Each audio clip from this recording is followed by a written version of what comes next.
This week on the Unpopular Opinion Show.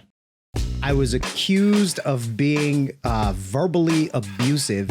It as old as you is, I wouldn't expect for you to be acting like this thing. No. Who wants to see a man in tights like that? Don't come over here with that 5G, because 5G is what gives people COVID. That sounds like something a girlfriend would do. Hey, man. I don't remember that part in the movie because I've heard the show. And you say some stuff, Mike.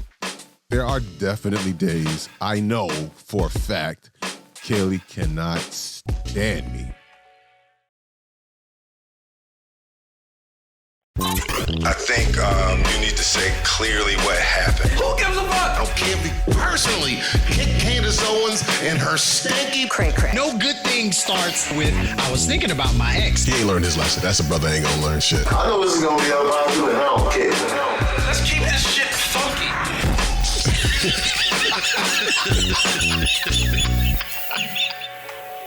Yes, y'all. What's happening? Welcome to another episode of the Unpopular Opinion Show.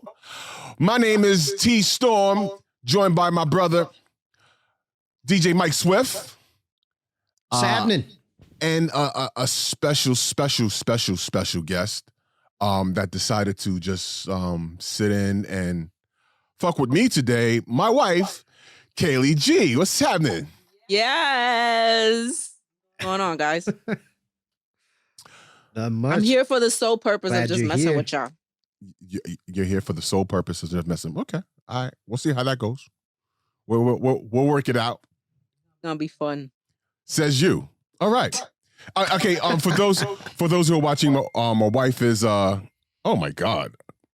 Hold on. That was loud. That was loud. Let me turn my off. I have a story. I wasn't going to share, but I will. All right. But in any case, I lost my. Oh, for those who are watching, my wife is actually sitting in the same room with me, less than 6 feet away, set up, and so if at any point I get hit with something, it's because she's in the same room with me. So We're social distancing. ain't no social distancing. He is safety distancing. Yeah, It ain't gonna work. whatever, man. Mike, how are you, man? How was your week? I'm good, brother. It's look, I'm not gonna lie. I'm in a weird mood of happy and still pissed off. I had a knockdown, drag out fight with the mother of my children Oh, on Tuesday. okay. It was so bad, dude. Today is Saturday. We're recording this on Saturday. We had that fight on Tuesday. I'm still mad. And it's Saturday. And I'm still having the fight in my head. Like, and Oh, another no. thing. I should have said. Right. I could have said this. Lucky I ain't say. I wasn't even thinking. You know what?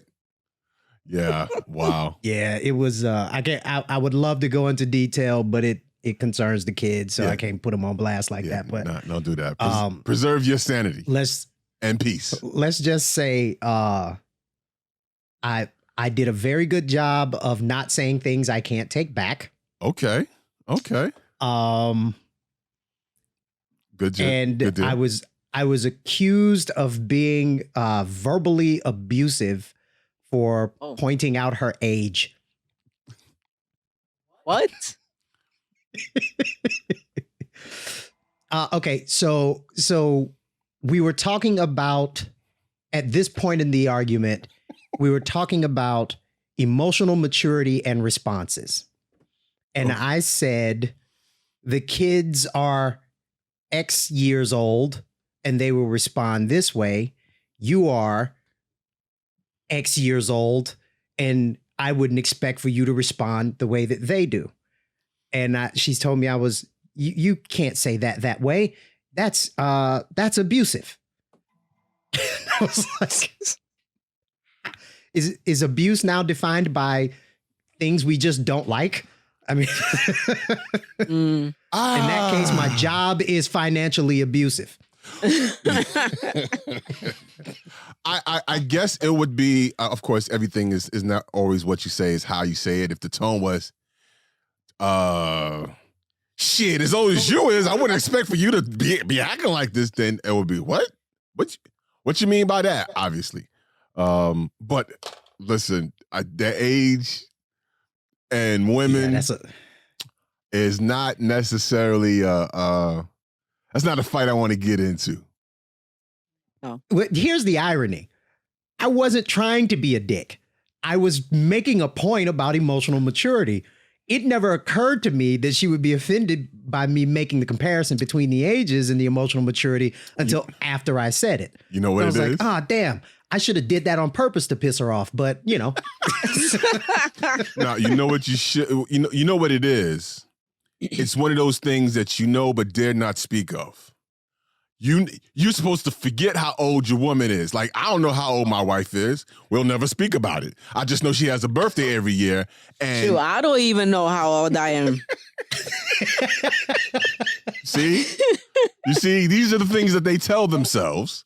And if you don't play along, it could be You get in trouble. And for your benefit, you're lucky enough where you can say it, and y'all don't live in the same house. Y'all, you know what I mean? It's a completely different relationship, but still. Worst thing that happens to me is I get hung up on. That's which is what I'd be going for anyway, right? Like, see if I can. What can I say to make her hang up the phone? So now you know. Right. Now you have your ammunition. But you know what? Fire! I'm gonna start every conversation with "Hello" with your old ass. Oh, oh my God! There you go. You just got hung up on. There you go. Man. Okay. At this point, depending on when you're listening to this, Merry Christmas, Happy Hanukkah, Happy Kwanzaa. What else? Feliz Navidad. That's still Merry Christmas. What? Same thing. Same thing. It's not New Year yet, right? Or maybe it is. Hopefully. Needs to be. Here's a funny thing. So we have a calendar up, Mike, for our toddler. And every day we change the days. Yesterday was Sunday. Today is Saturday. Tomorrow will be. Oh no! I just said it backwards. But it tells you what the days. You've been locked in that house too long. Yeah, it tells you what the days and the date is and the year every day. And so we pointed out to him, and he goes through. And there's a lot of times it says 2020 on it. He wants to change the year, right? Okay. Yes, that's true. Um, He's like, "Are we done with 2020?" I'm like, "No." Or he'll just turn it upside down. Yeah. And so a lot of times you go, you don't know. You're onto something here, kid. But unfortunately not yet. So Tahir's he's done with 2020 also. Him and everybody else. Mhm. Everybody's done with this year. Which this, ladies and gentlemen, this in entertainment, what I'm about to do is called a deep tease. So in reference to everybody being done with this year, and looking forward to next year and beyond, last week, Kevin Feige and the Disney Corporation did a big release. They talked about the Marvel Phase 5, all of the movies and television shows and everything being released in 2021, 2022, and what's coming for this year. And I grabbed that whole thing with Kevin Feige. I'm literally, so if you see me look away for a minute, I'm not ignoring them. I'm literally uploading video right now so T can grab it. And in the after show, we're going to go through Kevin Feige's whole deal, show you what's coming for Marvel in the next years and in the remainder of this year. And I'll deep tease it even further. He talks about how they're going to handle Black Panther 2. Mm-hmm. We speculated months ago.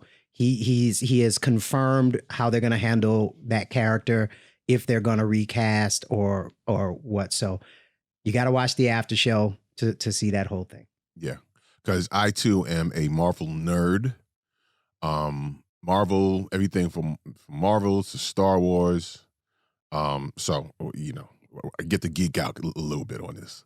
Have you seen the? Well, we'll talk about it in the after show. The all the trailers that they released last week as well.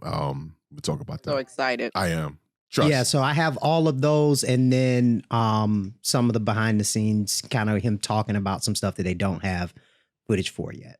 So Gotcha. it's the comic book geek in me was just kind of like freaking out. It was pretty awesome. It's pretty awesome.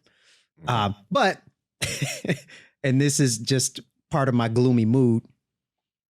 Part of me thinks, okay, they started this years ago, right? We're Right. 23 feature films in or something like that. Yeah. And it's gone all of these years, and they're planning on going all of these years forward, and it's this continuing storyline.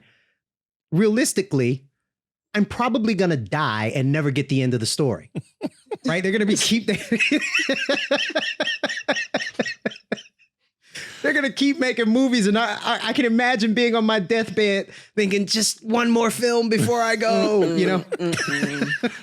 Oh man.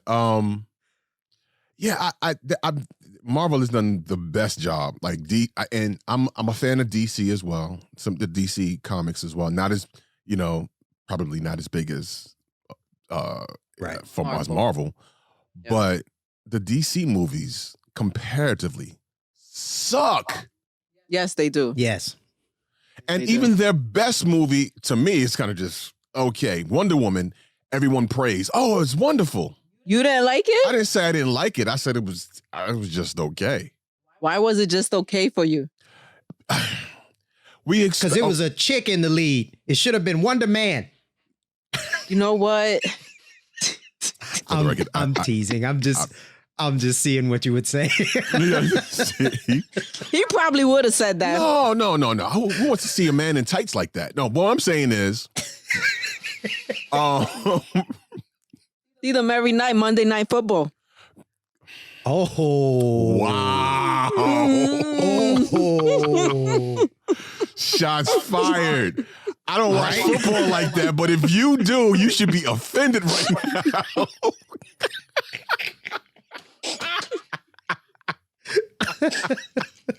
Oh, God.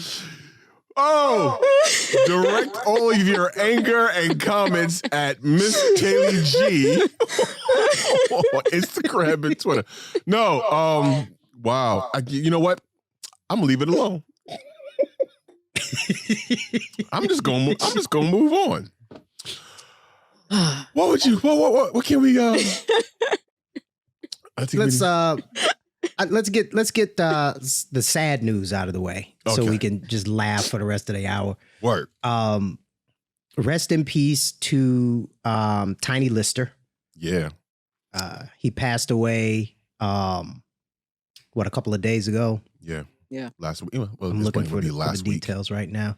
Yeah. What I found interesting about it, well, because I didn't know he was sick, and this is always how it is. You just never hear. Nobody knew. He had dealt with COVID. I don't think anybody knew he was sick. He had dealt with COVID earlier this year and got over it, I believe. Mhm. And did he get sick with COVID again? Yeah, he got sick with it again.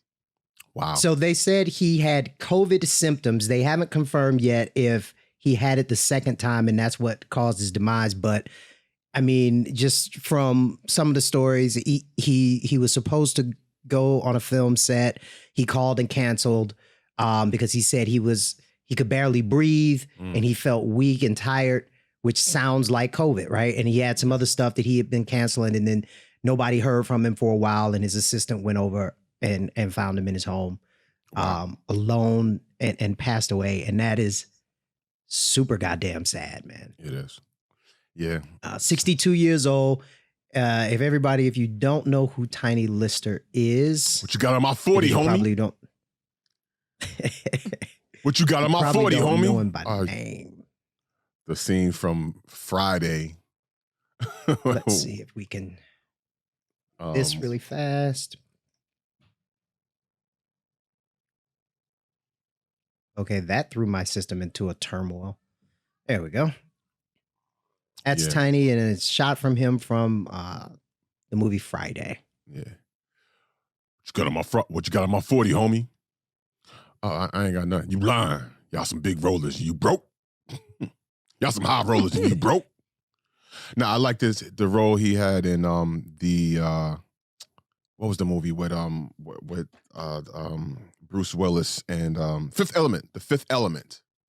He played he was the president in The Fifth Element.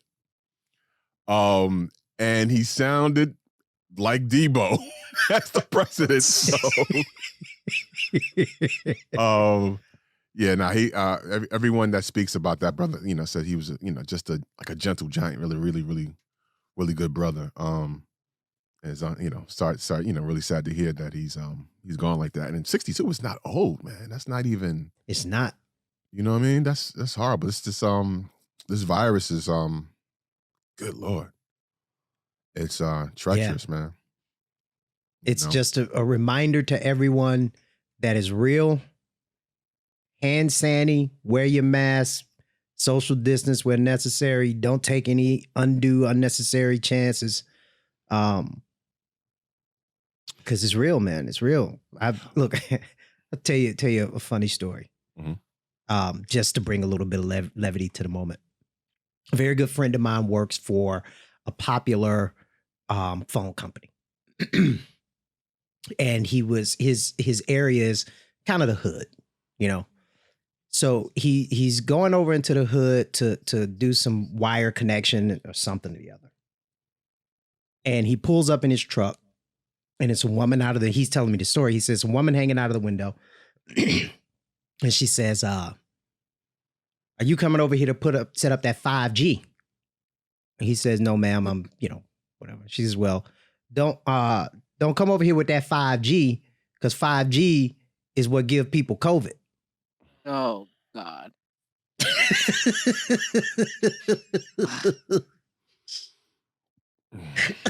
At this point, I thought folks would have stopped saying that. No. Because they were saying that at the beginning of all of this. I don't even understand why people started saying it. I don't know either. I don't know. Listen. Woo, I don't even know where to start on that one. You know what? That's all I can say. I think his response to her was, he said, ma'am, that's, faulty information. If you don't mind, I'll come up and tell you about it. And she wouldn't, it was like, no, I don't want you to come up. It's fine. And I think he said, do you have your phone? Are you using your phone? She said, yeah.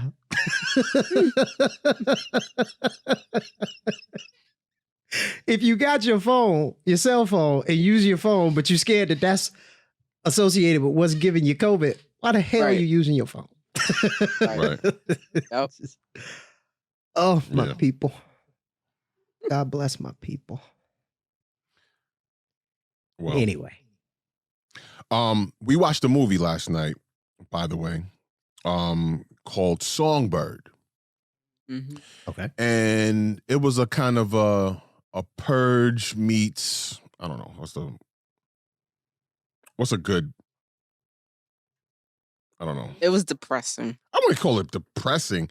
It was, because it's like it was a purge meets the pandemic type of thing, basically, where people were dealing with COVID-23. I was cool with watching it. My wife was just like, no, I don't want to watch this. I don't know. But it was entertainment for me. Had some stars in it, and it was interesting. They shot it socially distanced for the most part, and it really dealt with being on lockdown and what happens if, when out of control, what the government could do, and how people's response to trying to survive and still follow the rules, and and greed and and money and power, all these different things. You mean like last week? It covered last week? Yes. If we were mandated by force to stay, like they had like actual barriers up, and it took place in LA. Like the movie itself took place in LA. That is actually on serious lockdown right now, for real. Yep. And some of these films, I found it was more entertaining than scary. You know what I mean? What was scary to me, the movie that was scary to me was what did we watch at the beginning of the pandemic, babe? Contagion. That was scary. Very At scary. the beginning of the pandemic, it's Contagion, and it was another one that were like the most viewed movies. Everybody was watching those two movies. And I'm like, why? we're living it right now. Right. Yeah. Yeah. It's like me wanting to watch broke dudes on TV. Yeah, my wife had me watch that one. And that was at the very beginning where nobody knew what was happening, what was going on, what might happen. And that was the choice movie my wife had me sit and watch. And it wasn't like that. There was no tongue in cheek on that one.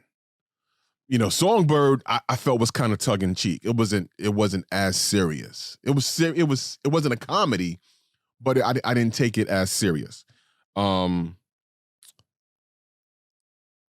Contagion had all the stats and serious, everything that's going on right now. They consulted with real doctors and contagion experts and all types of stuff to make this movie happen and what would happen.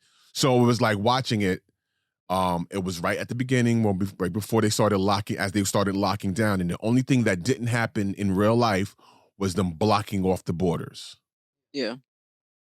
That was, so that was Contagion. See, I can't watch it. Songbird was everything after that, and then obviously exploited to be a lot more ridiculous. They had the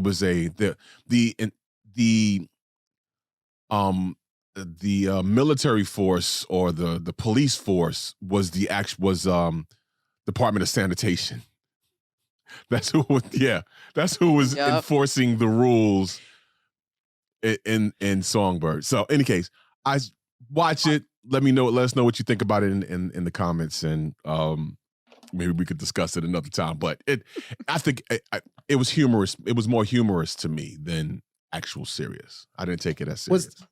Was this one of those sci-fi movies like Sharknado? Yeah, not as bad though. Yeah, not as bad. Sharknado was completely over the top ridiculous.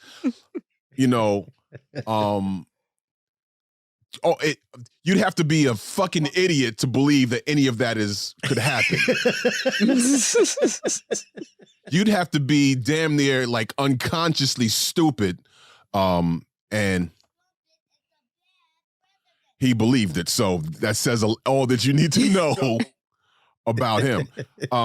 Speaking of which, this last week, twice the Supreme Court knocked down Trump's attempts to overturn the election. Twice. He really believed, and I realized, last episode we didn't even talk politics at all because I was trying not to. But he really believes that he owns his Supreme Court's selects, who he implanted in the Supreme Court. He really believes, that they're supposed to be loyal to the Trumpster. Yeah. Yeah. If that's not problematic by itself, just that alone. And I think and like he's on record. Like, they showed there was a video of the governor in, I forget what state it was, that had bragged previously that, Trump calls him and he has "Hail to the Chief" as his ringtone. And so he's on camera. Oh, yeah, I saw that. Signing. Wait, hold on. I saw that. That sounds like something a girlfriend would do. Hey, man. Yeah. He's on camera signing to certify the elections, and his phone goes off. What song was it? Dun, dun, dun, dun, dun, dun. He picks it up. He clicks, hey girl, he mutes it, and puts it down. He muted him. put the phone down and continue signing. And they confirmed that it was Trump calling him to try to stop him from certifying the election. Mm-hmm. That's a crime. Okay, and then he called the governor in Georgia, correct? Yeah. I don't know. I think he had some choice words for him. And I think it was, you need to get rid of the person that oversees the elections because it was all of that. And everybody has basically been telling him, bro, it's not how it works, right? Like you can't just muscle your way in. He don't care. And to the point of the Supreme Court thing. So I think he was under the impression that if he was like, okay, I appoint these people and they go into the court, they will decide based on what I say and what I think. But in reality, how it works is people get in such of a big humbug because of their leanings. So when it's something that's going to be decided and the individual, let's take abortion, for example. Mm-hmm. If this person leans pro-life, then people want to put them in there. So if it comes to a head, they'll have a better chance of getting the outcome that they want. But it doesn't guarantee that they're going to decide that way. They could lean pro-life, but look at the law and the establish and say, nah, that's not legal. So I'm not going to go that way, which is how it should be. They're supposed to be impartial. Right. But he's an idiot. But it made me think, all of the talk of him made me think of this lovely image that was sent to me. When I saw it, I was like, T will get an absolute kick out of this thing. It's a Trump made from meat. Oh.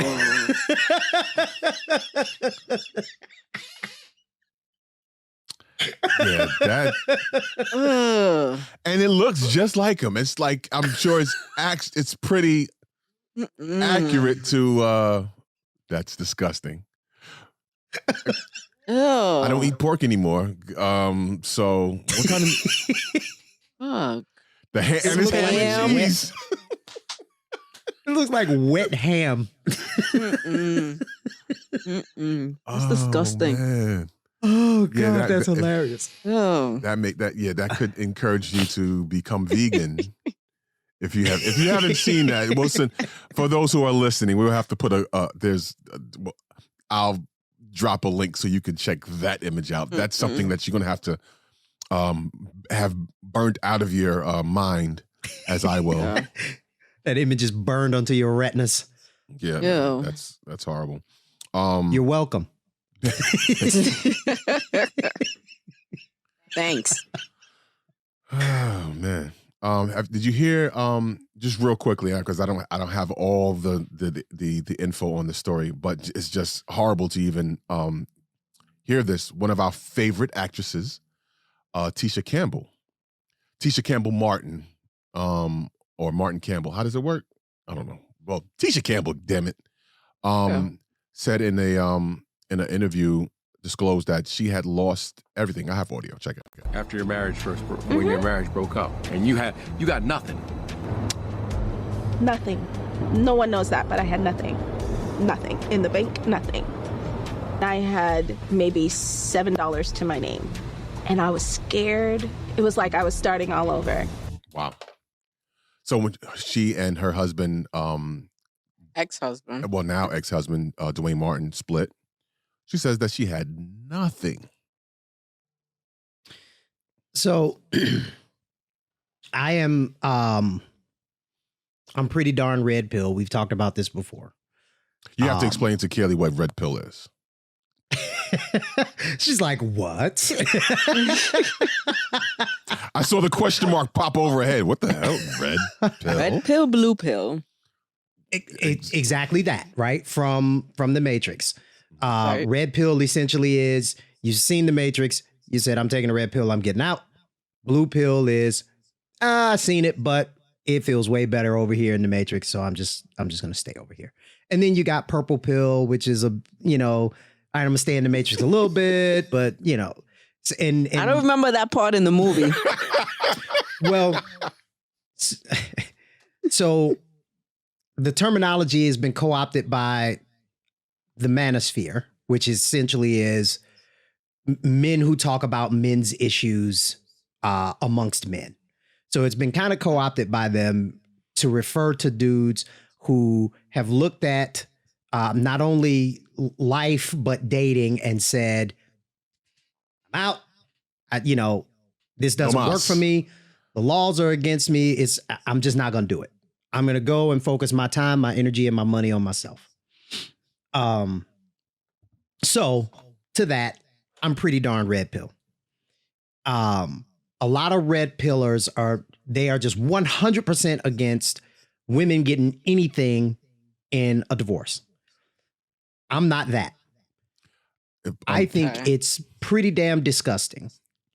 The look on Kelly's face married. Just now was, I'm sorry, the look on her face said, it was like, what? Sorry, I had to point that out. The look on her face, I can't even describe. It was. This is like, what the fuck is he gonna Continue. say? It was kind of, Exactly. Well, I'm sorry, continue. Because I've heard the show, and you say some stuff, Mike. I do. And I mean every word of it. I know. But in this particular situation, I think it's pretty disgusting that they were married. They obviously had their own careers coming in together. So she came into that relationship with something. Right. And then they built stuff together. They owned clubs. I know they had a nightclub out in LA that I had been to a couple of times. One of my ex-girlfriends DJ'd there. So they built things together, and then to leave that relationship with nothing, I think is disgusting. Right? That's not cool. I don't see how that happens if you built stuff together. Well, some people are slimy. Mm. You understand? And And, some people so just he's say, "Fuck probably it." think Yeah. right. Oh, okay. So my thing is, if you're in a relationship like that, and you guys can have a bank account together, but also probably have your own money separately. Because when you're a celebrity, the way I look at it is always have a little, nest egg on the side. I wouldn't say because you never know what can happen. Not just celebrities. That could be played. But I think, relationships, marriages, okay. In the Disney world of things, you should be able to trust your partner, trust the person that you are with, that this is going to last forever, ever. Right. Plug foreverever.com. But in the real world, we know that that doesn't always happen. And it really boils down to knowing who you are with, knowing that person that you're with. Now, that's not to say that people don't change. That's, because we change all the time. But knowing enough and being open enough to, I don't know if you want to even to have the conversation, you know what I'm saying, about if things went south, how would we handle this? You know what I'm saying? Now, again, that's not even a convo Kaylee and I have. We've not had that convo, have we? No. And we're not. And the convo is... Wait, her face was like, nigga, you ain't going nowhere. and what was the vows? Till death do us part. And that's what I was saying. Like, it's one of those things where, like, basically, and that's not literally you're gonna die before you leave here. It's listen, I take this seriously enough to know we're gonna make this work, right?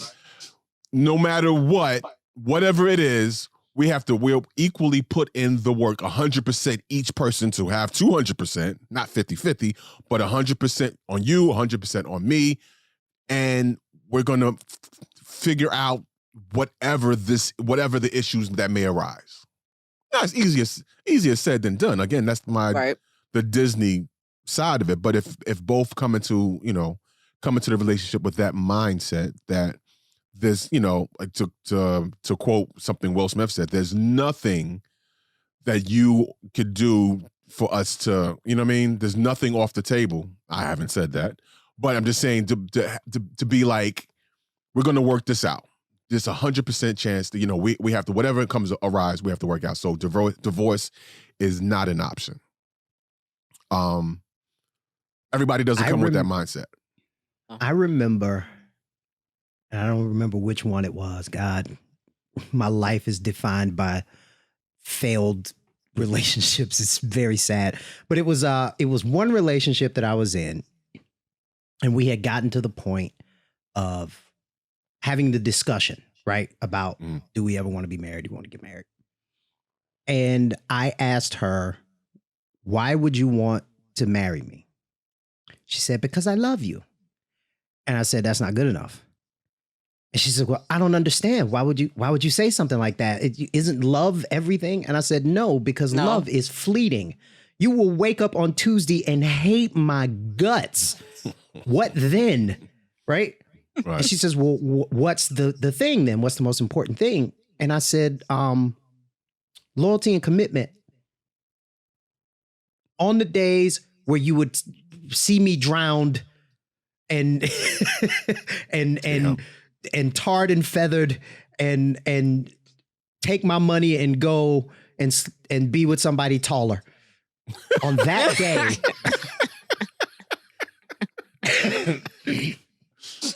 on that day,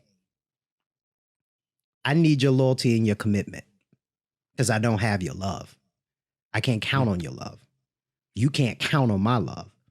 But if I know you're committed to this, like you said, T, no matter what, there's nothing that's going to make us not be committed, then I can deal with you not loving me on that Tuesday. And I can leave you the hell alone, right? Like I can look at you and go, oh, that bitch hate me today. And just, and don't say nothing. And just don't say nothing to her. All right, baby, I'll see you when I get home. And go. Right. And give her space, right? Mm. But that Disney World notion of love conquers all, nah. It's not realistic. Nah. It's not. No. It's not realistic. There are definitely days, I know for a fact, Kaylee cannot stand me.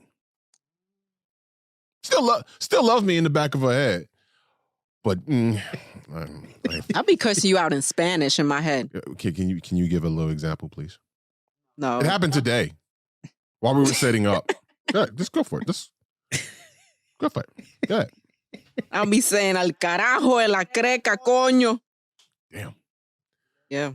I don't even know what that was, but I feel offended.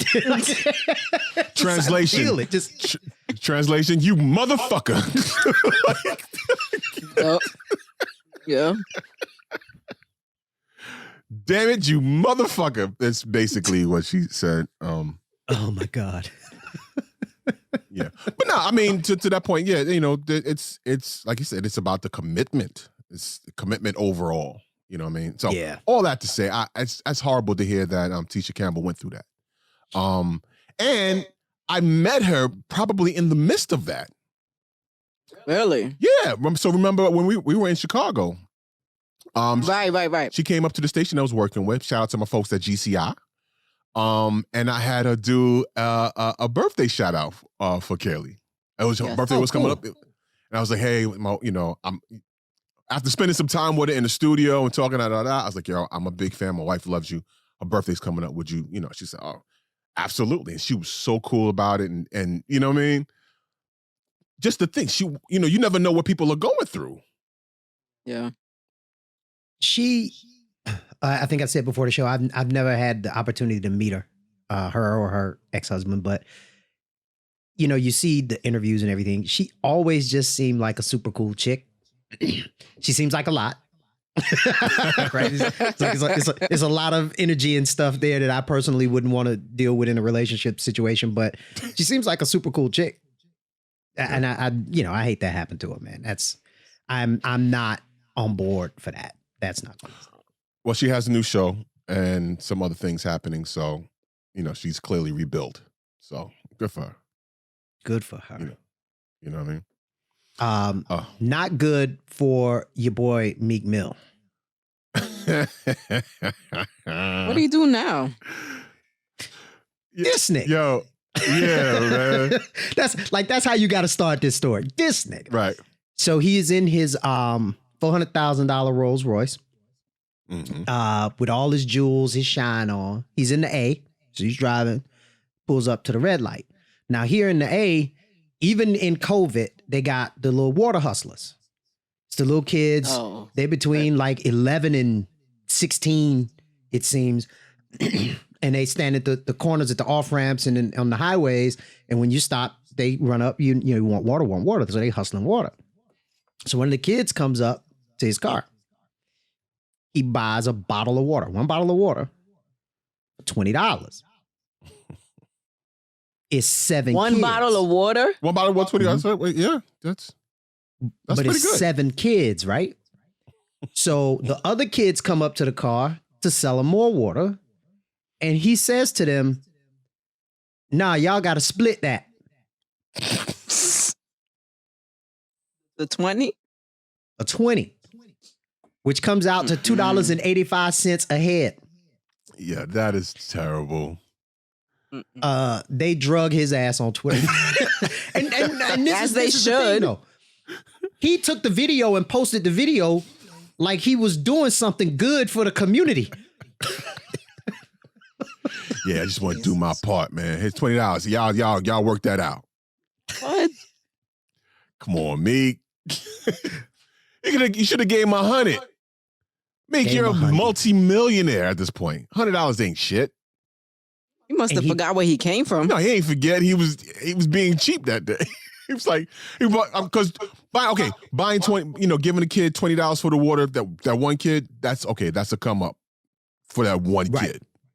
Yeah. If there was like 7 other children out there trying to get, hey, what's up? I'm trying to get, want some.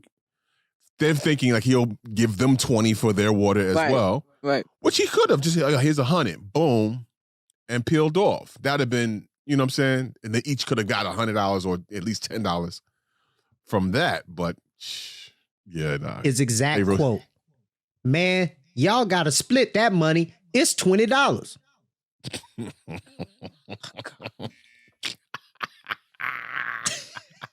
Now, here's what, it is what it is, right? I think it's kind of funny, but Yeah. as of late, he's been kind of dipping his toe into the activism pool. He's been dipping his toe into the for my community pool. And that's not a good look, right? Right. That was his time to do something for his community. Well, he's been doing other stuff. I mean, as far as for imprisoned people, trying to help people get out of jail or whatever the case, right?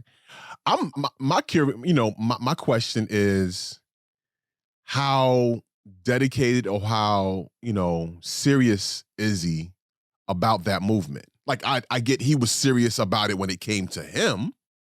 Right. And to lend your name to the cause after the fact, okay, but is it just that him lending his name to it and going, okay, yeah, y'all can use my name to say Meek Mill is doing da, or do you really believe in helping other people get out of jail? You know what I'm saying? One of the comments on Twitter, which I, admittedly I don't follow the brother like that, so I don't really know, but says you're a joke and the epitome of performative activism.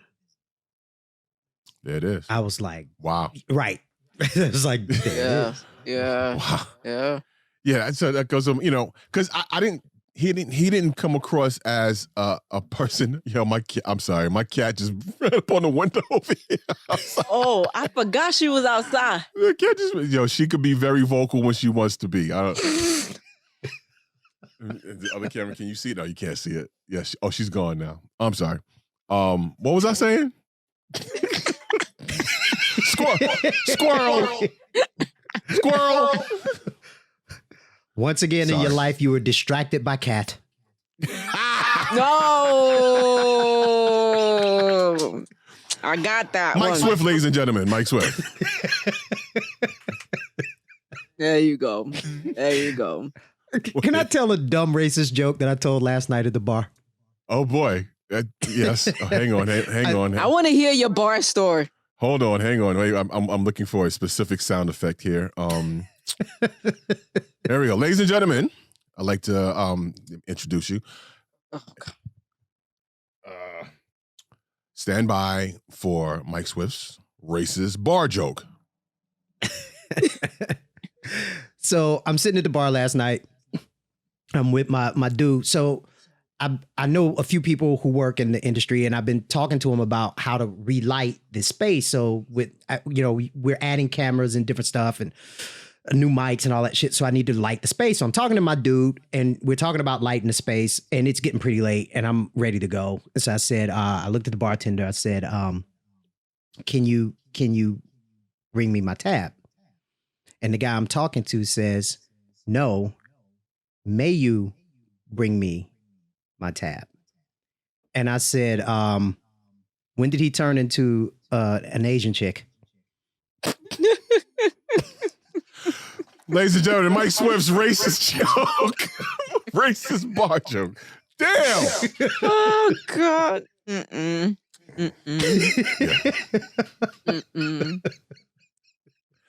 I was there was some racist stuff I was thinking, terrible racist stuff. I don't think I want to even repeat right now, because racism can be funny, but repeating it to, you know what I mean, might make some people feel a kind of way. But I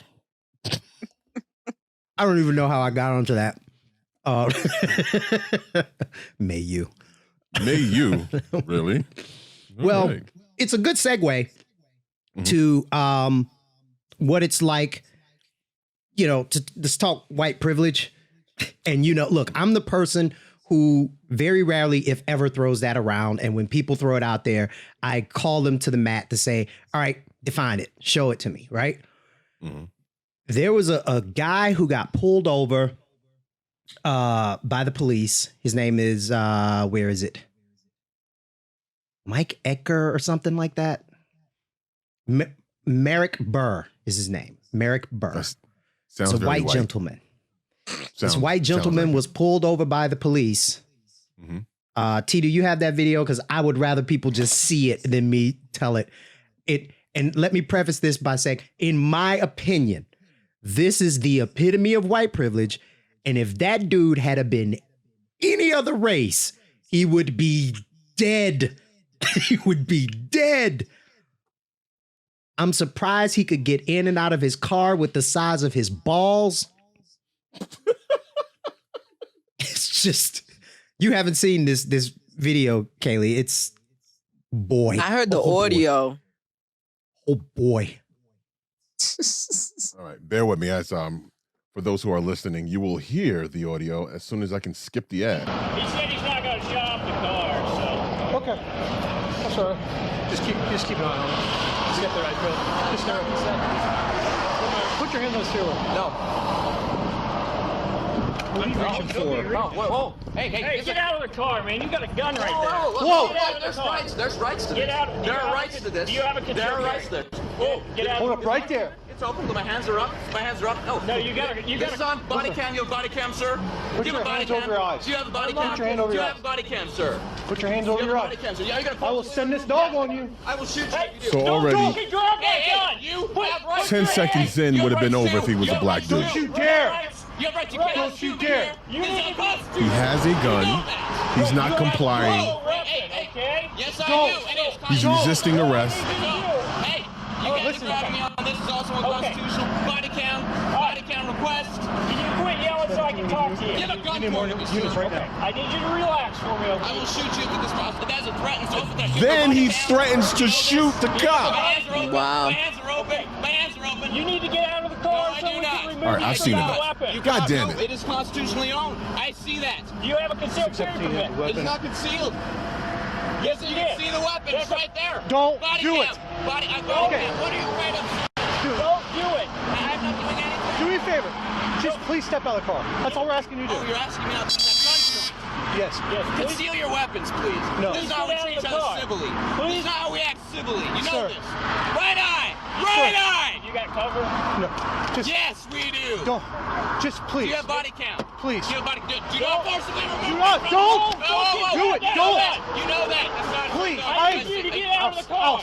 Ben, house. Hey, SC double blue, sir. They're gonna shoot me on double blue? Just relax. No, Please just relax. Hey, There's please rights get out of to the car. this. There's rights to this. You know there are rights to this. Listen, we can figure this out. We can talk about this, okay? Oh, this is how you but right feel now, about this. we can't Listen. talk about it with you not listening to us. Just- Well, not listen. You are first of the driver. All I'm asking you to You're do, violating my rights right now. Let go of me. You just put your hand on a gun, sir. Whoa, whoa, whoa! No, you pulled a gun on me unconstitutionally. Please. And I did my in response. Oh, We don't want Please. to do this, man. Just get out of the car. I'm just asking. We'll get this figured out. Just come out. okay, Just get out of the you car. release me now. We can't do that. Release it. I have Second Amendment rights, damn it. Okay. Just get out of the car. Come on. Come back here. Excuse We'll talk me? about it. Excuse me. This right here is a reason We'll to get defend this- myself, cast a doctrine. You know that. We'll get this figured out. Don't do it. Please. Just come on. Get out of the car, sir. Just get out of the car. Just step out. The gun's down. No, just step Get out. out of the car. Just step out of the car. Just don't do it. Get out of the car. You're on double blue. You know what's gonna happen, right? Just stop. You need to get out of the car. That's No, a I lawful don't. order. You're going to go to What, jail. a gunpoint? Oh, take me to jail then. Go ahead. Just Right come now, on. you're obstructing. I can't. No, you're obstructing. You're pointing a gun at me, sir. Right now, my life's in threat. Okay. Well, we have. I don't even see body cam on this, sir. I'm just gonna drive away. we- I'm not gonna bother anybody. No, you're Hands not. on the seat. Don't do this. No. Don't do it. Don't. So I've seen enough. Yeah, Did yeah. you- that did you that'd hear have been- him say, "I will shoot you"? Yes, police? he threatened to shoot the Yeah, I cop. heard that. Yeah. So how this for everybody in audio and video, I'm going to play the whole thing, but for how this ended, he told them, "I have rights. You're not arresting me. I'm putting my hands back on the wheel, and I'm leaving." He closed the door, put his hands on the wheel, and drove away. And they didn't shoot not one shot. They shoot him. They didn't fire not one shot. Now let me Had that been a black no man, wait. Let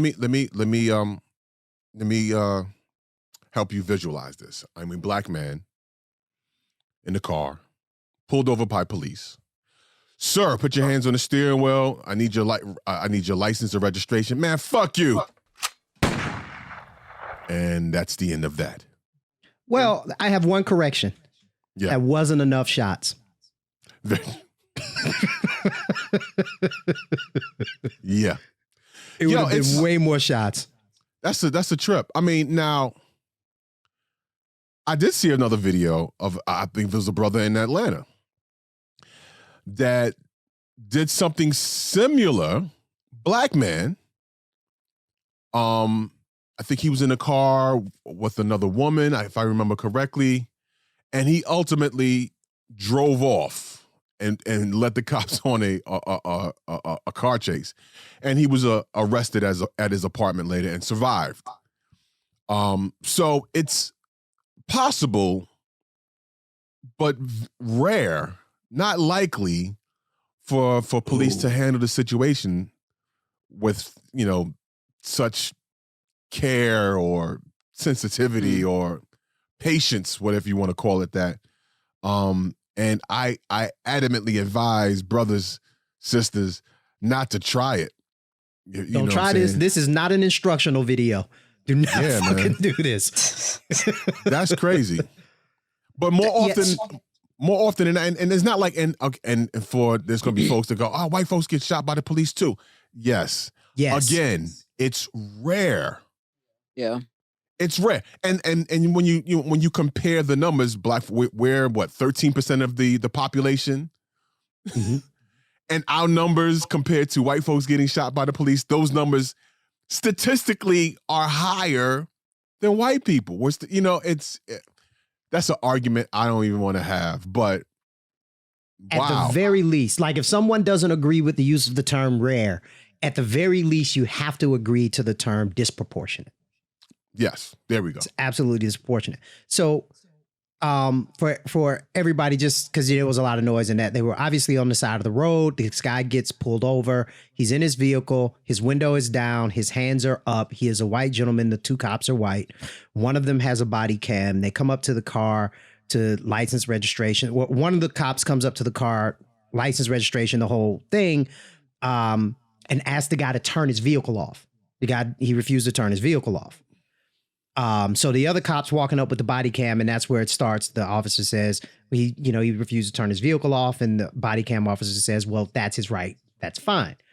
Okay. And they're talking to him, and they see his gun on the seat. And they're like, oh, you got a gun in there. You got a gun in there. And he's like, yeah, I have a constitutional right to have a gun. And one of the cops says, do you have a concealed carry permit?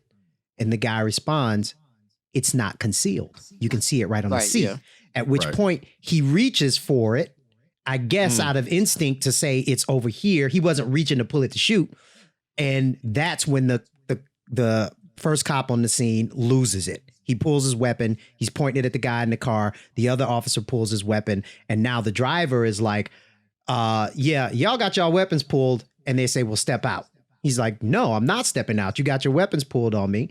I'm in danger and I feel like my life is threatened. I'll shoot you. Wait. And that's when I'm like, okay, I get it, right? Everything the guy in the car said is correct.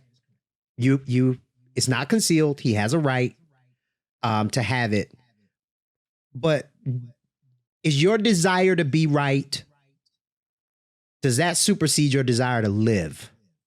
Right. Because they could have shot him dead and easily had said he had a gun in the car. He reached for the gun. We shot him. And they would have got away with it. And here's my point. Because he wasn't a brown man, they didn't. They could have. They did not. They exercised restraint on their end. And so, and because I want to be clear to brothers that go, oh, they should treat us all like, yeah, they should, but they don't. But they had the right to shoot him. They could have. Right. They chose not to. That would have been a clean shoot. They would have gotten away with that. So I think what it is, I think it's kind of a foundational thing, right? They probably felt safer with that white guy with a gun on the seat than they would with a black guy with a gun on the seat. Just because of how this country, and we talked about this either last week or the week before, how this country portrays black people of color, especially black men, as an inherent threat because you are a black man. So I think they would have been quicker to draw, quicker to shoot because they would have been more afraid. Yeah. And it's unwarranted fear. Have you seen the documentary 13th? I haven't watched it yet. Watch that quite tonight. a few things. I've heard about it. My sons have even watched it. Kelly, have you checked it out? No. You my sons have to watch that. And I'm familiar with the 13th. I get the concept. It's just very triggering to see some of these things on, you know what I mean? For me, it's very triggering. I've had run-ins with, first of all, I'm not a felon. I've owned. Let's put that out there first. Owned weapons, legally owned, right? And have been pulled over, especially when I lived in Georgia, have been pulled over with my weapon in the car. In Georgia, okay, just to say in Georgia, I don't know, was that that circumstance, where did that take place? I think that was in Cleveland. In Cleveland, okay. In certain states, you don't need to have a license to conceal. You don't need to have a license to carry a weapon. You need a license to conceal it. Georgia is one of those states. I learned that early. I talked to police, learned that early, and I would drive, especially when I was leaving clubs by myself with large sums of money on me or whatever the case. I could have it locked and, I could have it out, cocked, loaded in my lap because I'm black. I never did that. It'd be in the seat. And there were times that I got pulled over within the seat. In fact, one time I was pulled over. For some reason, my license was suspended from like a taillight something or whatever the case. They didn't arrest me. They told me I couldn't drive because I wasn't aware. It was, this cop chose not to arrest and lock me up. But he did say, I can't let you drive the car. We'll have to tow your car. And so they towed the car. I had to call my man Jay Butter, shout out to Jay, to come pick me up from the police station. Again, I was not under arrest.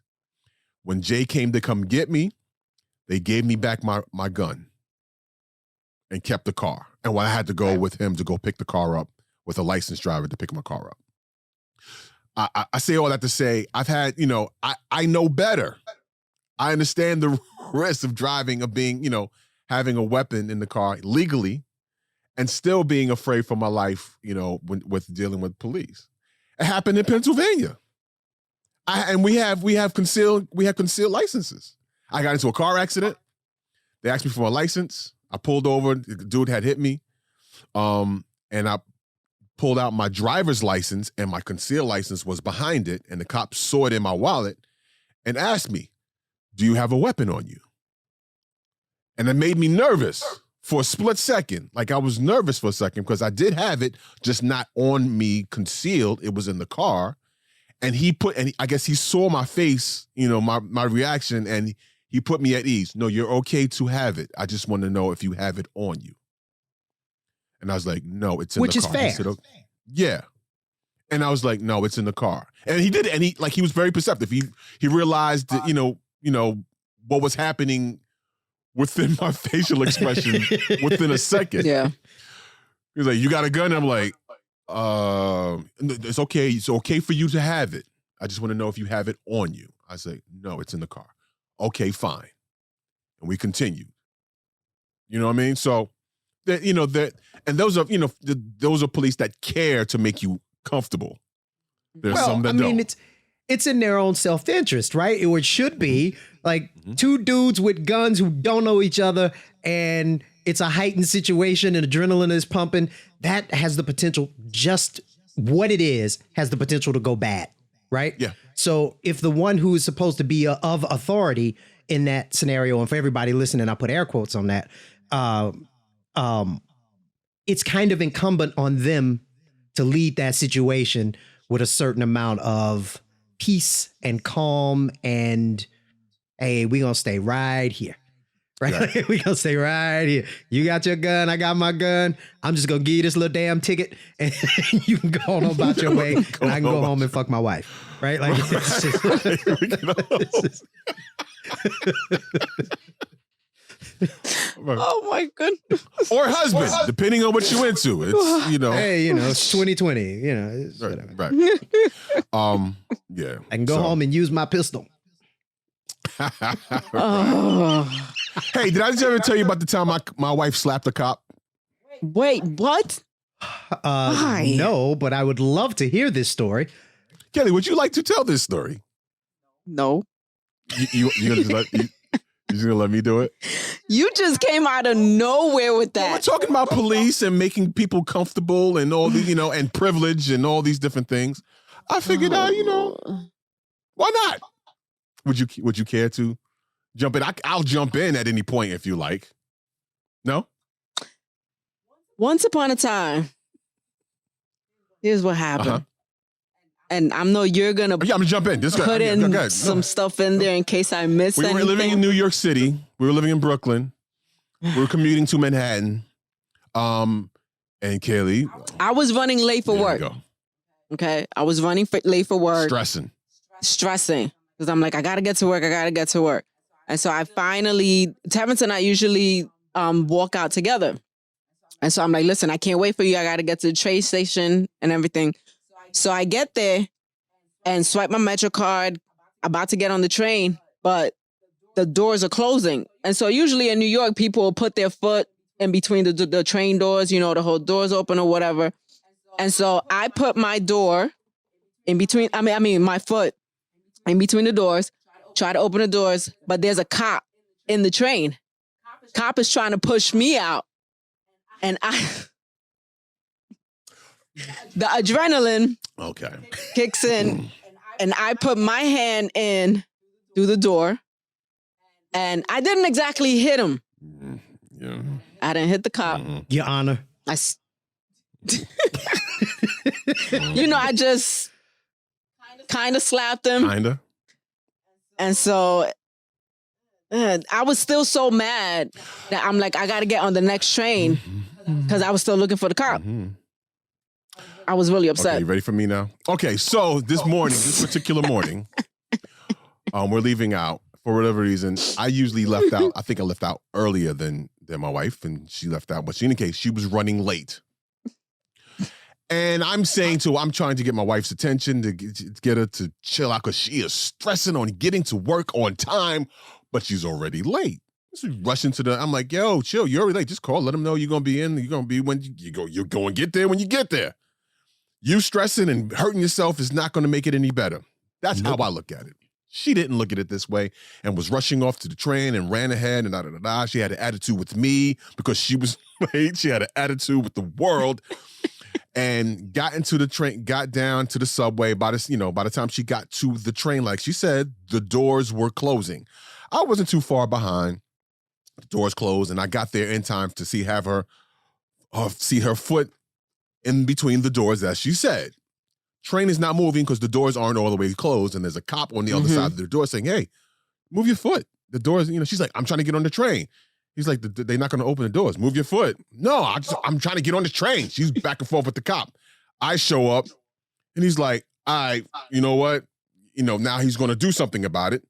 And he reaches, I think did he reach his hand out the door or something? Oh, yeah, he reached to grab her. Now I'm standing there with this man grabbing my wife. Fuck that, it's a cop. It's a man grabbing my wife now. And he grabs her. And I'm tight with her, but fuck that. There's a man grabbing onto my wife now. Right. And so now he has my full attention, and she reaches in and pops him. And he lets go. And she pulls a foot out the door, and I'm waiting for the doors to open, and it's on. But they don't. And the train pulls off. And so when the doors pulled off, my adrenaline starts to subside just a little bit. But now I'm pissed off because you just put me in a situation where it was not going to be good. Right? Right. So let me say this. I'm glad y'all both survived that encounter. Yes. Yeah.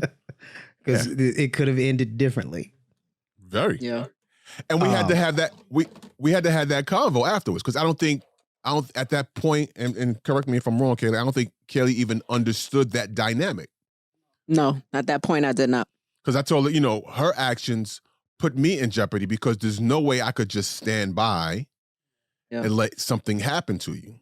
So I would have been required to react, violently, and,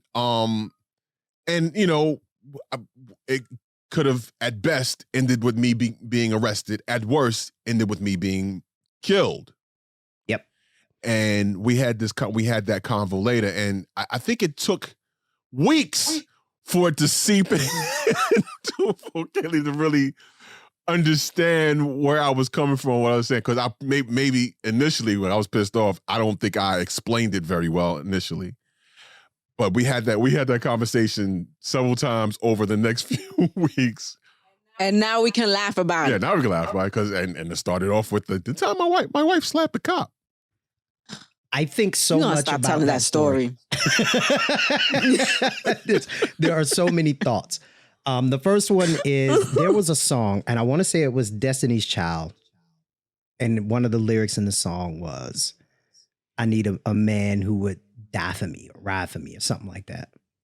And I remember whoever I was seeing at the time was listening to that song and they said, yeah, that's what I need. And I said, I need a woman who wouldn't put me in that situation. Right? Would I take a bullet for you? Yeah. Would I take an ass whooping for you? Yeah. But it's got to be the last resort, right? I'm not going to take an ass whooping because you was just mad, right? You was just mad that day. so it's a very interesting dynamic. I'm happy to hear that story in a world where the narrative is that black men don't protect black women. Right. And here I am sitting and I'm talking to a black man who was about to fight a cop for his wife. Yeah. I'm just saying. I'm just saying. Ain't a lot of dudes out there who's gonna be fighting no cop. Right? And we was in Brooklyn. We were in Brooklyn. So there are other cops around. It wouldn't have been a fair fight. No.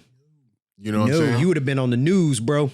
And I made the news. All types of all types of shit could have happened behind that. You know what I mean? Imagine what the narrative would have been. You know what I mean? Crazed black couple assaults a cop in the subway. That would have been the headline. Yeah. And y'all they had your mugshots on TV like. I appreciate people would have been all swole. looking like Mitch Green. Oh God. The eye tells the story for you. I'll tell you what happened. Oh man. Yeah. I stole that joke. That Steve Harvey famously told the story of Mitch Green getting beat up by Mr. Mike Tyson. Yeah. Right. But yeah, so we've matured since then, you know what I mean, right? Kelly? Yeah. Yeah, sure. That didn't sound real believable. Yeah, sure. We have. We have. Yeah. She's like, yeah, sure. Yeah. We good. He said. Mm-hmm. Man. Shout out to Tiger, who is doing his part to protect black women. Or kind of, sort of, not really. Not even close. Digital pimping at its best. Mike, would you care to elaborate? Yeah. So, and again, I'm old and out of touch, so I'm not super familiar with all of these people. I'm familiar with him just, from the antics and the association with the Kardashians and all that stuff. But Tyga has started a modeling agency. What is the name of this mess? IneedHoes.com. Oh Lord. No, that's my website. I'm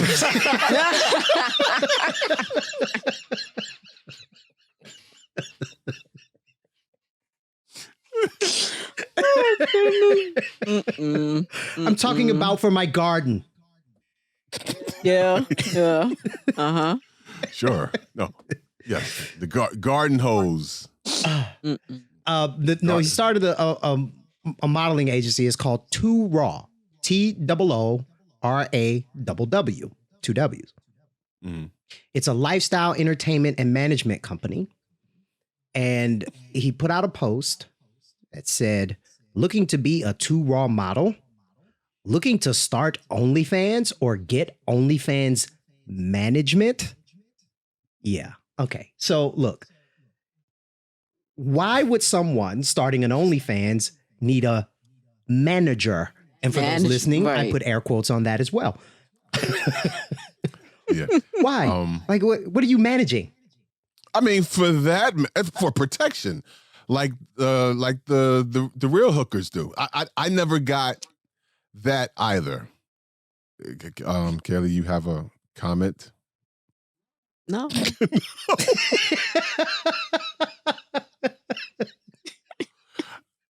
This is an interesting dance I'm doing here because it's stuff that I would normally probably say because she's a few feet away from me. It's And okay. I don't get how real hoes need management by hoes. Respectfully, I mean hookers. Respectfully. Respectfully? I don't think it was no respect in there nowhere. Sorry. None at all. Respectfully, hoes? Really? Nah, I'm just saying, like, for the women of the night, streetwalkers, why they, choose to have, a dude collect their money for them. And not even collect their money. They actually give it to them. I don't understand. I knew a dude in another life who was a pimp. But he wasn't stereotypical movie pimp, right? He was just like a regular dude. I think he was like a software engineer or some shit. Damn. By day, pimp by night. Exactly. Okay. But he had 4 or 5 women, and he would go to the clubs because they worked in the strip clubs and they would sell ass out of the club. And he would go to the club and just sit in the club and watch them or whatever. His thing was keeping them safe. Because there's nothing to, keeping them safe. How? Well, I mean, look, his role was to keep them safe. Now, I don't agree with any of that stuff, but if a 5'2", 100-pound woman gets with a 6'2", 250 dude, there's nothing. She can't stop that guy from taking her money that she's already earned or taking her ass and not paying her money. There's nothing she can do about that. Nothing.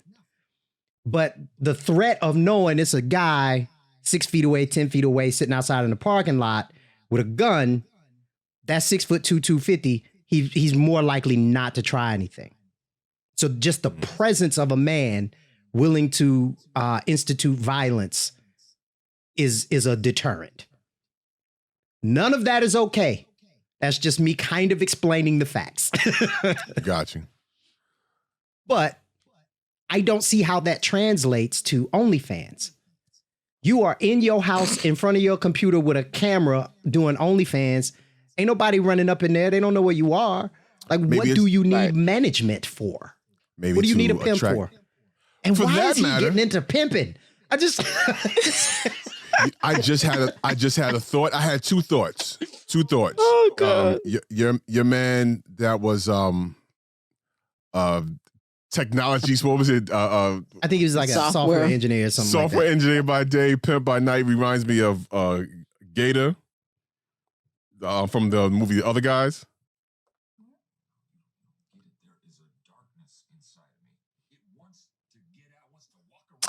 Oh.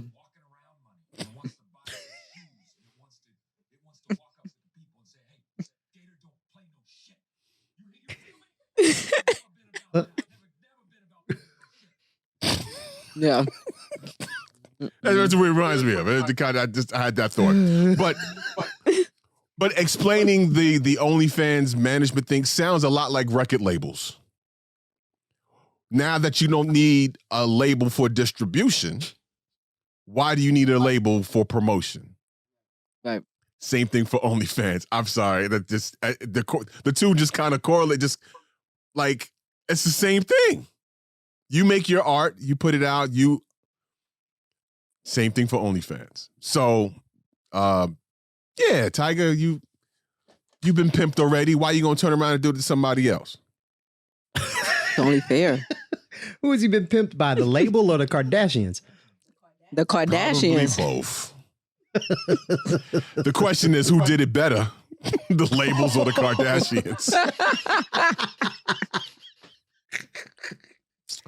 Oh, God and damn it. The jury's still out on that one. So, I don't get it. So if you're looking to do OnlyFans, Tiger's here for you. He's definitely.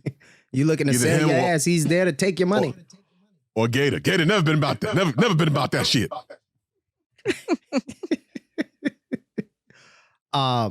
Speaking of labels and pimps, what's up with your boy Wayne? You said earlier he sold his masters? Yes. So there was a story. Let me pull it up real fast. That he sold his masters for $100 million.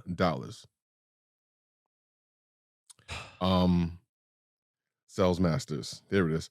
For $100 million. He wasn't the only one to do it though. I was looking. Somebody else did it. Somebody in rock did it last week, and I could not find that story. It popped up on my phone in the middle of the week, and I was like, "Oh, that's interesting. Wonder why he would do that." And I never read the story, so now I'm like, "What? Where is it?"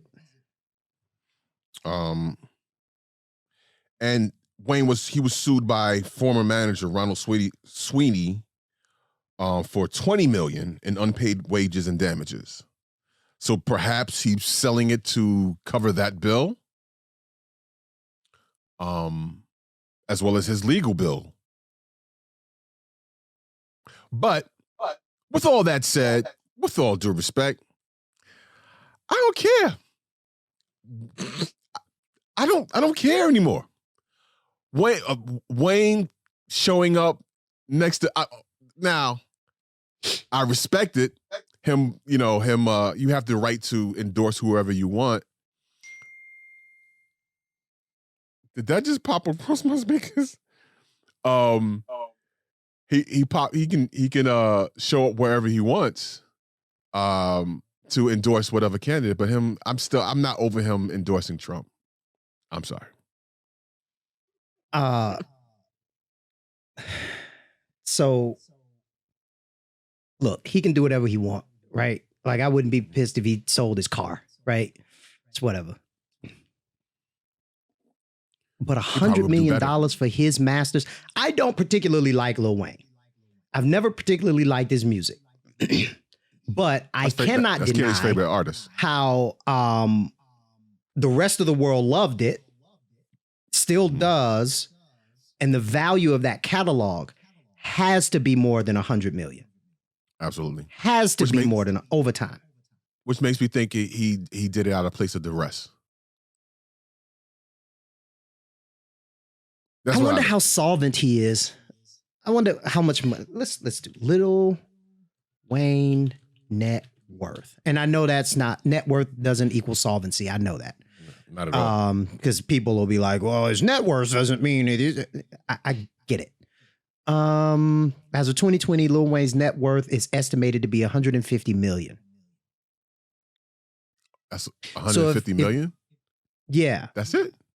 I wonder if that includes his masters. Maybe. Probably. If we're talking net worth, they're probably talking property, cars, investments, masters. All right. So if his net worth is estimated at 150 million and he sold his masters for 100 million, okay. I still think it's undervaluing. So that bugs me just from a financial standpoint. But the message that it sends to people who own intellectual property, right? So he's sitting at the top of the game in terms of popularity, or he was sitting at the top of the game in terms of popularity and success. So people coming up under him will look at this move without any context and say, ooh, when I get to that point, maybe I can sell my masters for 100 million. I was always taught you never, ever, ever sell intellectual property. You lease it, but you don't sell it. You never sell intellectual property and you never kill a brand. Even if that brand wasn't super successful, you never kill it. So I don't like the message that it sends, and it makes me think of a story. So, and I'm not going to say the name of this crew, but there was a very popular crew here in Atlanta several years ago. And I got the call. This was back when I was doing music. I was producing. I got the call in the middle of the night. It was like, yo, this crew is in the studio. And they need some tracks. Come through with about 5 tracks. We can get you placed on their album. Okay. It's like, dope. So I pull some tracks down. I hop in the car. I drive over to the studio. And they pulled they pulled a sales trick, right? So they took the disc. They wouldn't let me come in the studio with them. It's like, oh, we're just gonna go listen to it in the room. I was like, all right, man, whatever. So they go listen. I sit out in the lobby for about 30 minutes. And then they come back and they like, yeah, we don't really like them. It's 2 of them though that we'll buy them off of you for $1,200.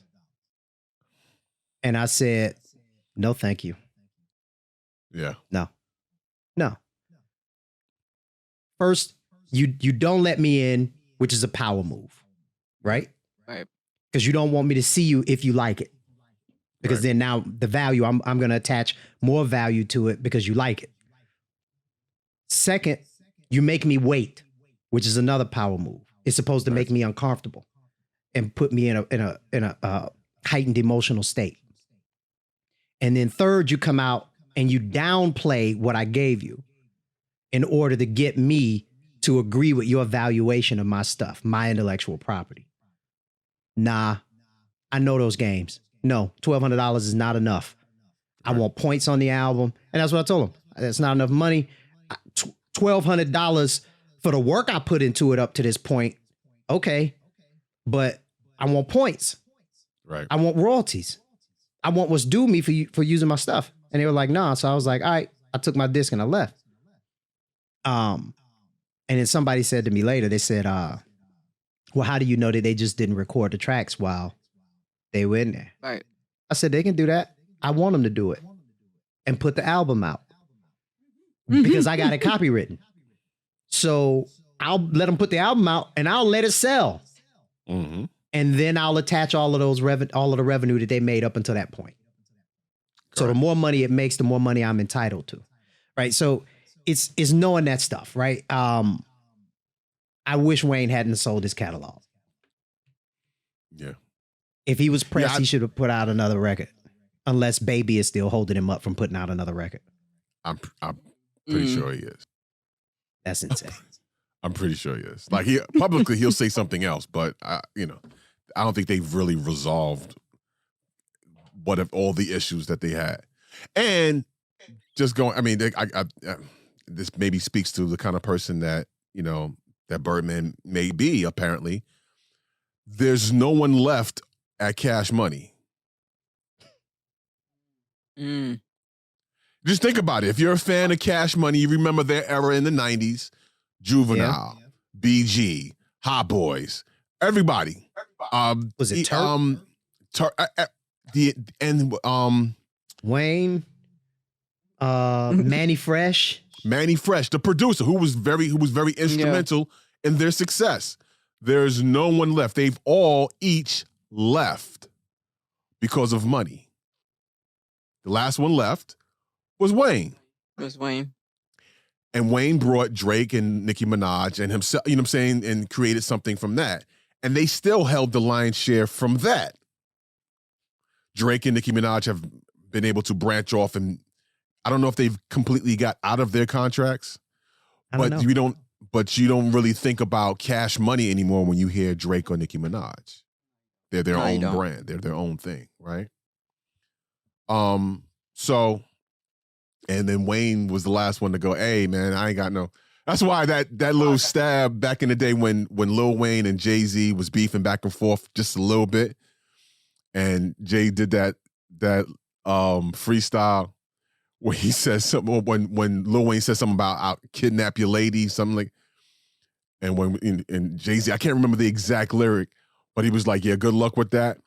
And then there was a line he said something to the effect of, y'all got really, to be honest, 100 million, y'all got baby money. Yeah, I know what you're talking about. Y'all got baby money, double entendre. To be honest, y'all ain't even got my lady money. Yo, that's cold. Jay-Z, the king of the double, the double smack. Y'all got baby money.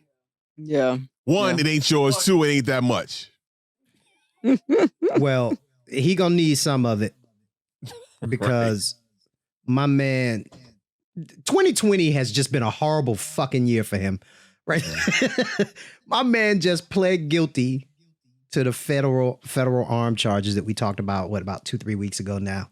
Yeah. And is facing up to 10 years in federal prison. And I think he's gonna get every bit of those 10 years because he's a felon. I think so too. And why not? It'll be interesting to find out later on. It'll be interesting to find out later on if him and that's why I say I respect it, if him endorsing Trump had anything to do with these charges. And I believe that it probably did. You know what I mean? The more I look at it, the more I agree with you. So how did we get here? Right? So if you're listening to the show for the first time or you don't care about Lil Wayne, not deeply, but you're hearing this story now and you're like, what? What's going on? Well, okay. Back in 2007, he got caught with a gun in New York. If you don't know this, New York has some of the strictest gun laws in the country. Absolutely. Like in the top 3 or something New like York City, not to be confused with New York State, because New York State, upstate and everything, even in Long Island, you can own a weapon and move around with it, but not in New York City. You can't, period, have one. You can legally because of the Second Amendment, but good luck with that. Yeah. There are so many state laws and restrictions. Sorry, somebody was calling me on camera too. And I was wondering if they were calling back, and the world isn't burning down, so they didn't call back. So 2007, he's in New York City. He gets stopped, caught with a 40 cal pistol. It was on his tour bus. He got charged for that. He did a year. He pled guilty as part of a plea deal. He did a year. Or he was sentenced to a year. He did 8 months. So now he is on record as a felon with gun charges. Felon. Right. Fast forward to 2019. He's going on a private plane. So he's in Opelika, Florida, down in Miami. He goes to the airport. Police officers were there. Don't know why they were there. They were probably, just doing their thing, check the bags and all that shit. He tells them he has a gun in his bag. It's a forgive this, everybody. If you don't want to be offended, punch out right now. It was a nigga pistol. Oh boy. Okay. It's a goddamn gold-plated 45 cal. Jeez. He thought he was in a fucking James Bond movie or something. Like, oh my God. Anyway, so that happened in December 2019. Fast forward to, what was that, October of this year? We see him all smiley faces with Trump, endorsing Trump and the Platinum Plan. Right. Trump loses the election. Shortly before that, when it's looking grim for Trump, it comes out that Wayne is being brought up on federal charges associated with that incident back in December of 2019. He goes to court. He pleads guilty. Now it's just up for sentencing. Right. Right. It's not going to be a lengthy battle on this. It's just sentencing at this point. Yeah. I'm sorry. You gonna have to fight to put me in jail. I am not going to help you put me in jail by saying, yeah, I was guilty. I'm not doing that. No, I'm not guilty. Right. I mean, he messed up by saying, yeah, it was my bag. He was trying to be honest. Didn't work out for him. I don't know. Maybe he was trying to be honest. I don't know. He should have gave that bag to one of his roadies.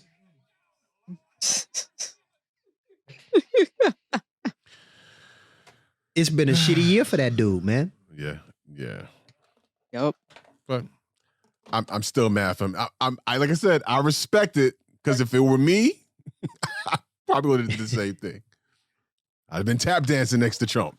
Yeah. Yeah.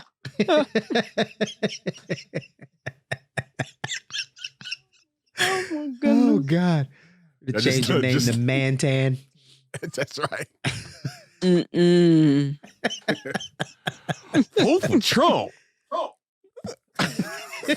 with a piece of chicken in one hand and a watermelon in the other. Okay, so the world must be burning down. She's calling me on my other phone now. Hold, please. For sure. Hello.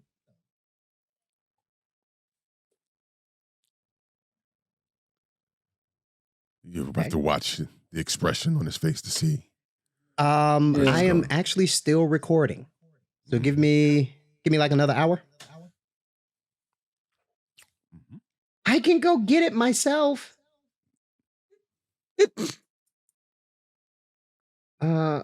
Okay.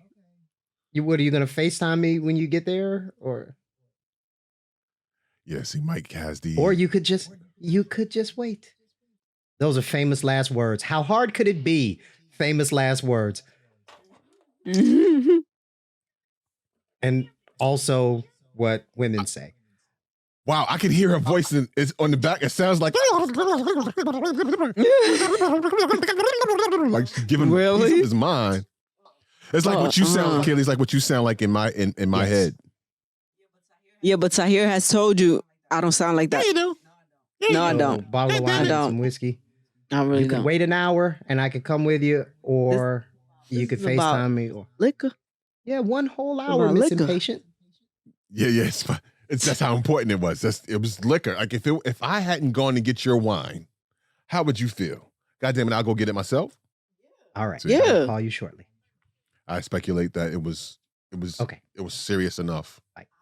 I'll go get it myself. Yeah, see? I think. You ain't answering? Yeah. I'll get it myself. All right. We were just speculating what that was. Not the world burning down, for sure.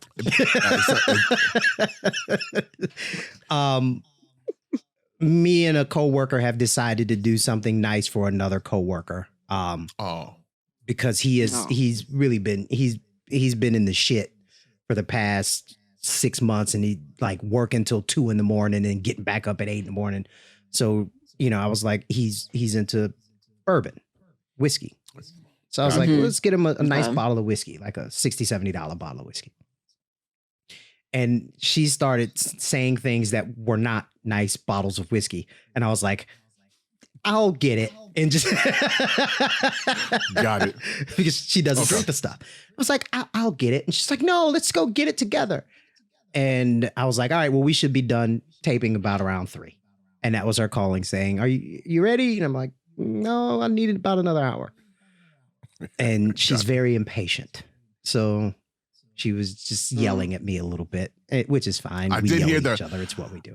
I said her voice over the, through your headphones, into the microphone sounded like what Kaylee sounds like in my head. I don't sound like that. You know how people say they have a work wife? Yep. That's her? No, she's not my work wife. She's my work ex-girlfriend that I barely get along with. There had to be something along the line. Yeah, I can't do the I can't do the work wife thing. No. Kaylee, why not? Must we have this conversation? Zaddy. Oh, so okay. There was a young lady. Oh boy. Okay. I went back to visit. And was hanging out, and one of my old coworkers is like, "Yo, T, you looking? I'm getting zaddy vibes from you." I'm like, "Zaddy, I had never heard that term before." And I said, "You know what? I like it." And so I told Kelly I was called Zaddy today. She's like, "What the? Who? Do I need to come and put hands? Who I gotta come beat up?" It's like easy. But this is a young lady, former coworker, said I have the disposition and stature of a zaddy. And so I've been zaddy ever since. Hashtag new zaddy. That means she was looking at you. Absolutely. She should. I am a specimen to look at. I'm gonna lock you up in a dungeon. And then what else?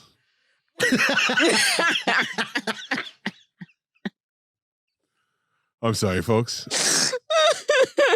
Do I need to leave? I can't say on the air. I like I can that. step out. I'm gonna lock you up in a dungeon. Oh yeah, we just started. Now you talking my language. What are we saying here? Why'd you wait so long? Right. I've been telling you this for 8 years now. God damn. All right. Oh my goodness. Oh right, shit! Do we want to wrap? Yeah, let's go ahead and wrap, and we can attack the rest of the other stuff in the after show. If you're listening, thank you for real quick, listening. Before we wrap, Sure. Curtis Blow and Biz Markie. Yes. Both are doing better. Curtis Blow had heart surgery, had a situation with his heart. He's doing better. Biz, we reported several months ago, that he had a mystery illness. He was in a diabetic coma, and I think he had a stroke while he was in the coma. Right. But he is doing better. So people take care of your health. The way you eat, the way you drink, the way you rest and exercise is very important, and it can have effects for your long-term life. Also adding to that list, Sinbad's family also reports that he's doing well. Also, he had a stroke a couple of months ago, I believe it was. It was reported that he was ill. Yeah. And his family is saying that he's doing better as well. So keeping brothers lift up in prayer, but also take care of yourself, like Mike said, because, real quick, as we wrap, I lost like 15 pounds by sitting on my ass. Yes. Apparently, I found it. I stepped on the scale yesterday. I'm 7 pounds south of 200. Okay, the difference and I'm a is, folks, short dude. I'm about to say the difference is between Mike and I. If you can't, I'm like 6'5". Mike barely hit 5 feet. So I'm not that goddamn short. Damn. Mike is like 3 apples high. Oh my.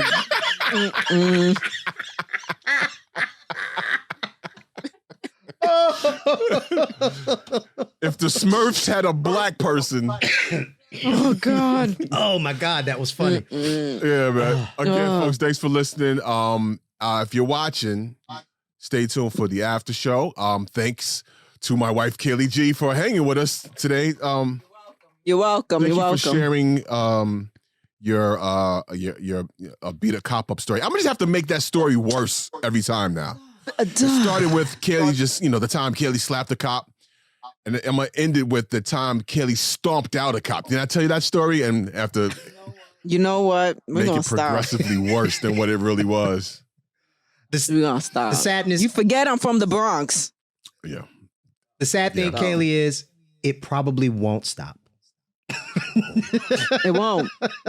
It won't. That's why now it's like I just laugh about it. That's it. Well, it's not, Well, and there's no fun when she cops to it, so I have to make it worse now.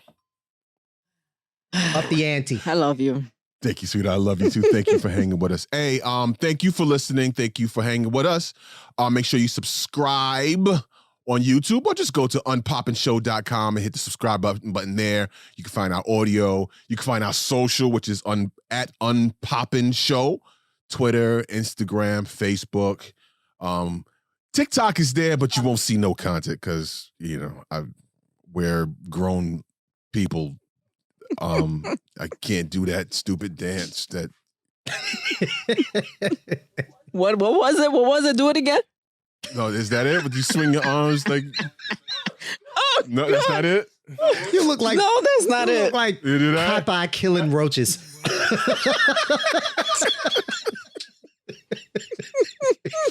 I'll take it.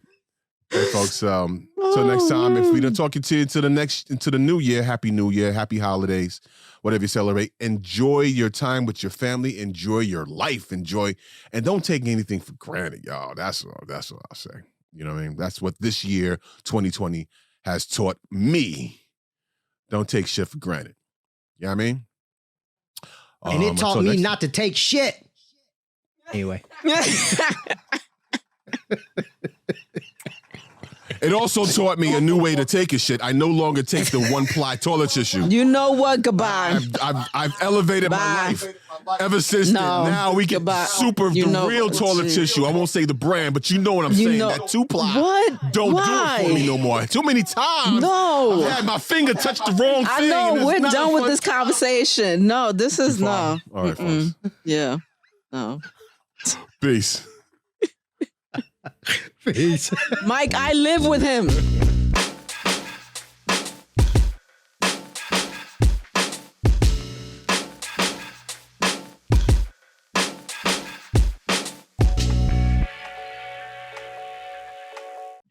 Need a daily dose of jokes? Like, subscribe, smash the notification button, and you'll get jokes in your inbox basically every week. Absolutely. Because we like cats. No, that's the wrong. God damn it.